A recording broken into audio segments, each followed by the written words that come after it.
Subscribe करें रेमा music को और दबाए बेल आइकन को नया गाना सबसे पहले सुनने के लिए। भगवान को राह गोरकी फुर्सत से बनल खोगे, फुर्सत से बनल खोगे। माँ गायत्री रिकॉर्डिंग स्टूडियो मधेपुर चूड़ी बाजार। डीजे गुड्डू मधुबनी, डीजे गुड्डू मधुबनी, भगवान तो राह गोरकी फुर्सत से बनल खोगे, भगवान तो राह गोरकी फुर्सत से बनल खोगे। पूर्णिमा के चांद जका, पूर्णिमा के चांद जका तोहर रूप सजल खोगे। भगवान तो राह गोरकी फुर्सत से बनल खोगे, भगवान तो राह गोरकी फुर्सत से बनल खोगे। फुर्सत से फुर्सत से फुर्सत से बनल खोगे, फुर्सत से बनल खोगे।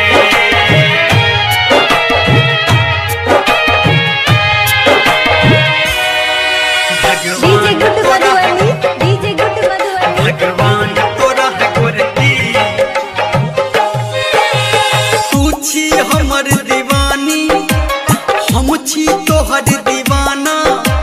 प्रेम के रंग चढ़ाले कहतै की जमाना, कहतै की जमाना। हाँ तू छी हमर दीवानी, हम छी तोहर दीवाना। प्रेम के रंग चढ़ाले कहतै की जमाना। तोरा बाग आ बगीचा में, तोरा बाग आ बगीचा में हमर फूल खिलल कौगे। भगवान तो राह गोरकी फुर्सत से बनल कौगे, भगवान तो राह गोरकी फुर्सत से बनल कौगे। फुर्सत से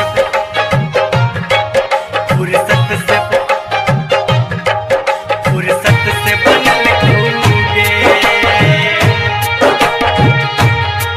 फुर्सत से बनल खोगे। अभी आप सुन रहे हैं सावरिया music. DJ Guddu Madhubani, DJ Guddu Madhubani. फुर्सत से बनल खोगे। तू छी गे शाहजादी हंसबै के तू आदि। नैन से नैन लड़ा ले छै अपने संग में वादी, अपने संग में वादी। हाँ तू छी गे शाहजादी